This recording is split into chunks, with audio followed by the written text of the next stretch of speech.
Starquake by Robert L. Forward.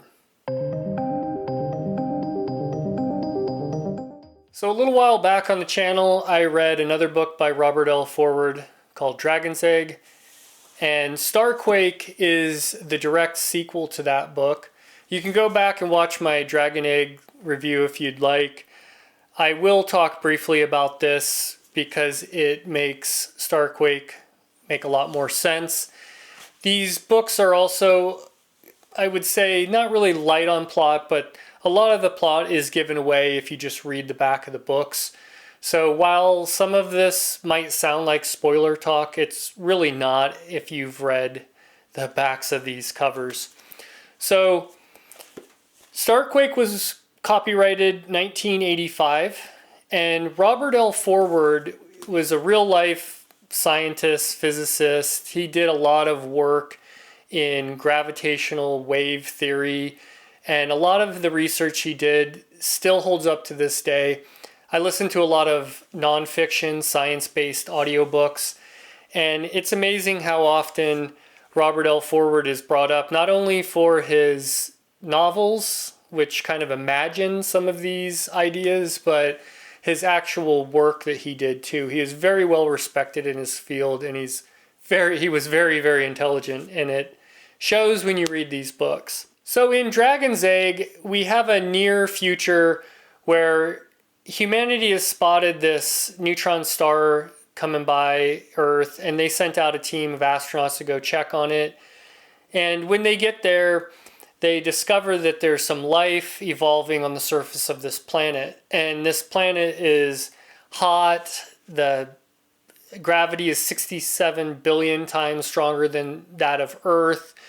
And then these creatures that they found, which are these kind of little bug-like creatures here shown with the little antenna, that one's upside down, they've evolved on the surface of this planet, and they experience time about 1 million times faster than humans. So it says right on the back of Dragon's Egg, 1 hour to a Cheela is equivalent to 100 years of human life. So part of the interesting thing of reading these books is seeing how these humans that are observing this neutron star, the way their time is going compared to the Cheela, because they experience generations and huge changes in their evolution in a matter of minutes or hours that these humans are experiencing time. And both of these books, as far as the humans go, it's only like a week or maybe 2 weeks worth of time that go by. But for these Cheela, they experience like millennia almost of time going by. So that's a lot of the fun of reading these books. So, like I was talking about in Dragon's Egg, they discovered these aliens. They kind of end up nudging them along in their evolutionary path, and then some stuff happens that I don't want to spoil too much. So in Starquake, we have these humans that they're still there, they're still observing, and they're getting ready to kind of head back to Earth.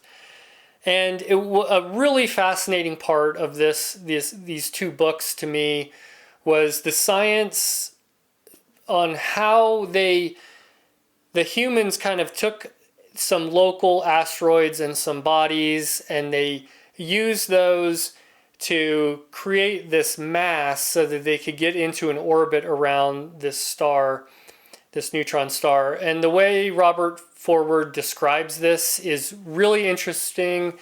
It's very deep math, but I felt like it was still fairly approachable to me.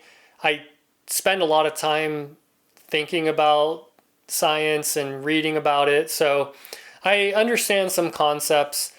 It still stretched my comprehension of it, but with a little bit of looking up and a little bit of imagination, I was able to, I feel like, understand how this would work, because this neutron star at 67 billion times the gravitational force of Earth, you have to be really careful getting close to it, of course. And so our humans were still in this formation with these asteroids around them, creating this mass so they could observe the neutron star. And something happens to them that puts them in this very tricky situation where they're not sure they're going to get out of it. And these Cheela come up to kind of help them out. And they went from being barbarians to basically time travelers and beyond. And they have the ability to help out these humans, and they go out, they're super helpful. So at the same time that this incident is happening with the humans, the surface of our neutron star experiences a starquake, hence the title of this book. And so what happens on the surface of the planet is it kind of destroys almost everything and sends the survivors back into this kind of barbarian age. And then you have some of the Cheela who are off in space trying to help the humans, and they still retain all of their knowledge and science and technology. And so as the book progresses, you get these Cheela still trying to kind of help the humans, but also going back, trying to get back to their planet so that they can see what's going on there and help the survivors. And it's really interesting what happens there, because you've got barbarian level Cheela interacting with these kind of technologically advanced Cheela, and then you've got the humans in there too. So without giving too much away, that's the basic plot of this story. It's pretty interesting, and it's all resolved. There's some really cool plot twists, or fairly cool plot twists at the end. I think if you start to get used to Robert L. Forward's writing, he's kind of an optimist. He likes these creatures. He likes the humans. You can kind of guess there's probably not too many bad things that are going to happen with them. So let's get into the pros and cons. These books, like I said, not big on plot. There is plot, but it's kind of given away. It's not, it's fairly predictable. But it's really about his imagination and the science that's used in here. He doesn't use the science to show how smart he is. You can tell it's almost like this boyhood excitement is how I read it. And he's excited to share this science, and he brings it down to a level that most people, I think, could understand. And for that, I think it's really great. Other than that, his writing is good. He imagines these Cheela and does a lot of work in this star building instead of world building, I guess you could call it, to imagine how life could evolve on the planet and how their social systems and how their evolution would take place with the constraints of living on this star. Now, some cons. There could be some timing issues that just happen to be convenient for the sake of the book. Like when our humans arrive, the Cheela are just at that stage where they could be influenced. I'm not going to fault them too much for that. It made a compelling novel. But the thing that always has bothered me a little bit through both of these books is how Robert L. Forward just wrote these Cheela with basic human needs and wants. They don't feel like aliens, really, besides some of the weird things they have to go through with this planet and the gravity and the heat. But with their everyday wants and needs, they just feel like humans to me, and the way they interact with each other. And I understand it probably takes a lot of thinking and writing to completely re-image a alien civilization to be different than a human. And so maybe to save time and to spend time focusing on more of the hard science, he just kind of borrowed a human type civilization and copied it over to these aliens. But that was kind of the biggest gripe I have overall.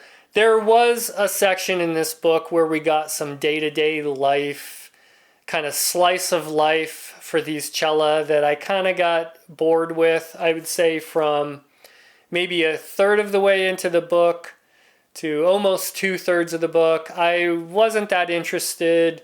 It seemed like a lot of the goings on didn't really have much to do with the overall plot of the book, and maybe it was kind of filling in to make this novel length. But it was still pretty enjoyable, and it wasn't that bad, and it wasn't that long. Even though this book looks kind of long, it wasn't that bad. So that's it. I think anybody, if you go back, if you saw my review for Dragon's Egg, it's going to be the same. If you're into hard science fiction, this is probably right up your alley. So yeah, that's it for Starquake. I think it was a great read. I'm glad I finished up the 2-book series. I don't know that these are books that I'd ever go back and try to reread, but I will look. I have a couple other books by Robert L. Forward, and I'll probably look for those in the future whenever I want to scratch that hard science fiction itch. So that's it for that, and next I'm going to be moving on to A Case of Conscience by James Blish. Still getting used to my new layout of my bookshelves behind me, but I'm going to be reading this. I read some of the other loosely connected stories in this After Such Knowledge series, and now it's time to get into a little religious, philosophical sci-fi now that I went from something really hard. All right, so that's it for this video, and thanks again for watching.